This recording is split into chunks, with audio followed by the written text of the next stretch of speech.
Hey guys, wanted to show you a knife I picked up in a trade.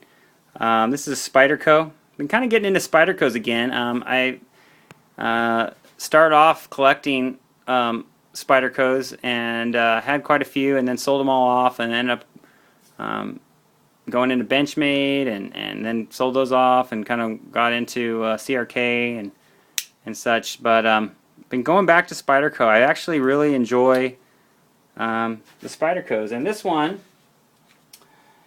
is called the Tasman Salt.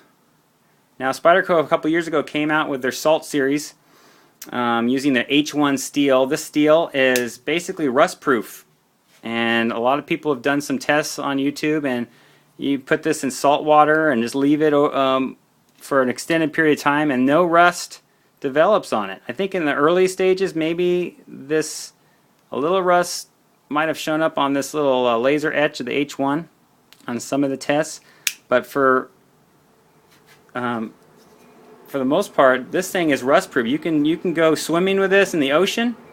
You can go swimming in fresh water, and you're good to go.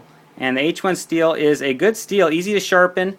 Doesn't hold an edge quite as well as some of Spyderco's other steels, but wow, what an amazing advancement in technology, where you can make a knife and basically clip it onto your waistband and jump into the ocean and come out and not have to worry about taking it apart and cleaning it and oiling it. This knife is good to go.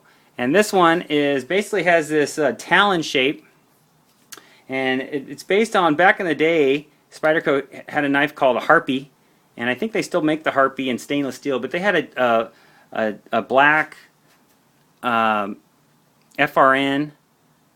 version just like this that they called the Harpy, and the Harpy is basically, the knife was based on the claw of the Harpy eagle.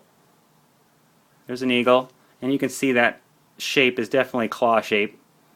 And this shape is was put out primarily for fishermen and who are doing a lot of pole cutting on nets and things like that, where they can get down and pull and not have to worry about the net or the cord slipping off the edge of their knife because of that curved shape, and just was really useful in that task.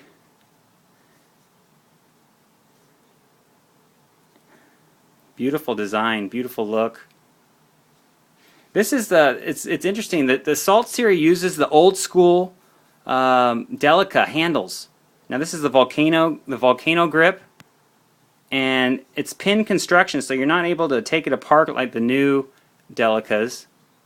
And it has the old school clip that kind of fits in this little square recess, and you can flip it either way using a screwdriver, just a basic flathead. It's kind of neat. I think it's kind of neat that they're using, it's linerless. That's the other thing. That's probably why they used it. This is a linerless design, so you're really losing all the weight, and this is very rigid stuff, so I don't have a problem with it at all as far as rigidity. I wish they would have a tension screw for the pivot, a pivot screw where you could tighten it if it got a little blade play, which it doesn't. But this one's made in Seki City, Japan. Proven manufacturer for Spyderco, puts out some outstanding quality knives. I love the yellow. It's a nice change of pace. I think this would be a great, if you were if you were working with plastic ties on pallets or boxes and things for pulling or cutting that way. I think this would be a really useful tool. Also could be a great last-ditch self-defense tool, being that claw. Of course, you don't want to get in a knife fight. Try to avoid that, but if you had that on hand, you know, it would be something that would be definitely worth having with you if you needed it. So interesting design. I liked it. I think it was wanted to pick it up in this trade and just give it a shot, and pleased with it.